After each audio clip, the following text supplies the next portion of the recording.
చేయాలి అంటే నియమ నిబంధనల ప్రకారం మనం పనిచేయాలి. ఉద్యోగ నియామకాలు ఇవ్వాలి అంటే నేను నోటిఫికేషన్ ఇవ్వాలి.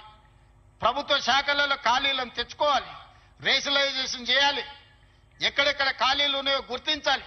ఆ ఖాళీలను పబ్లిక్ సర్వీస్ కమిషన్కో, పోలీస్ కమిషన్కో, లేకపోతే మెడికల్ అండ్ హెల్త్ డిపార్ట్మెంట్ ద్వారానో ఈరోజు నియామకాలు చేపట్టడానికి ఒక ప్రాసెస్ ఉంది.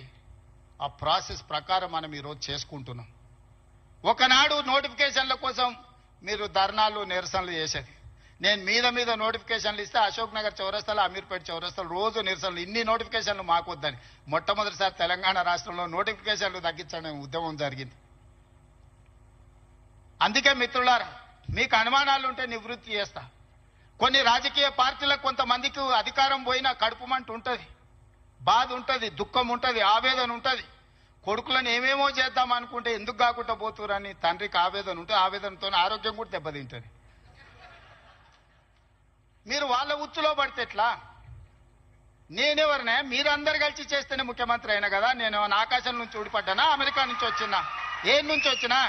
నల్లమల అడవుల నుంచి, కొండారెడ్డిపల్లి నుంచి వచ్చిన గా ప్రొఫెసర్ కాసింది మాది పక్క ఊరే. మీ ఊరు నుంచి, మీ దగ్గర నుంచి గవర్నమెంట్ స్కూల్లో చదివి మీతో పాటు 20 ఏళ్ళు ఉండి జడ్పీటీసీగా, ఎమ్మెల్సీగా, ఎమ్మెల్యేగా, ఎంపీగా 20 సంవత్సరాలు మీతో పాటు ఉండి, మీతో పాటు పెరిగి, మీతో పాటు మీరు ఆశీర్వదిస్తేనే ఈరోజు తెలంగాణ రాష్ట్రానికి ముఖ్యమంత్రి అయినా. చదువుకోవడానికి గుంటూరు కోలేదు, లేకపోతే పూనా కోలేదు, లేకపోతే అమెరికా కోలే. నేను చదివింది ఇక్కడనే, పెరిగింది ఇక్కడనే, ఎన్నికైంది ఇక్కడనే.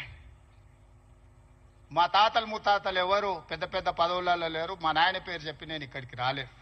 కష్టపడి మీరు ఆశీర్వదిస్తే ఇక్కడికి వచ్చిన.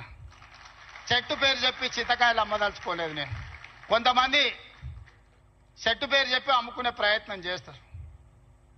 అట్లాంటి వాళ్ళని చూస్తున్నాం. వాళ్ళకి బాధ ఉంది, దుఃఖం ఉంది, కోపం ఉంది. ఎందుకంటే ఉన్న పదంగా ఒక రైతు బిడ్డ ముఖ్యమంత్రి అయితే ఎట్లా? దొరల చేతులు ఉండాల్సిన పెత్తనం పేదోళ్ళ చేతులకు పోతే ఎట్లా అని వాళ్ళకి ఆవేదన ఉంటుంది. అర్థం చేసుకోవచ్చు వాళ్ళ ఆవేదన ఏందో. అట్లాంటి వాళ్ళ ఉచ్చుల పడకండి. సమస్య ఉంటే నాకు చెప్పండి. నా మంత్రులందరూ అందుబాటులో ఉన్నారు. మీ మంత్రి లక్ష్మణ్ ఎవరే? మీ మధ్యలో ఉండేటోడే కదా. పొన్నం ప్రభాకర్ ఎవరే? విద్యార్థి రాజకీయాల నుంచి వచ్చినోడే కదా. ఏ పేరైనా తీసుకోండి, ఈరోజు నా మంత్రివర్గంలో ఉన్నోళ్ళు మీకు అందుబాటులో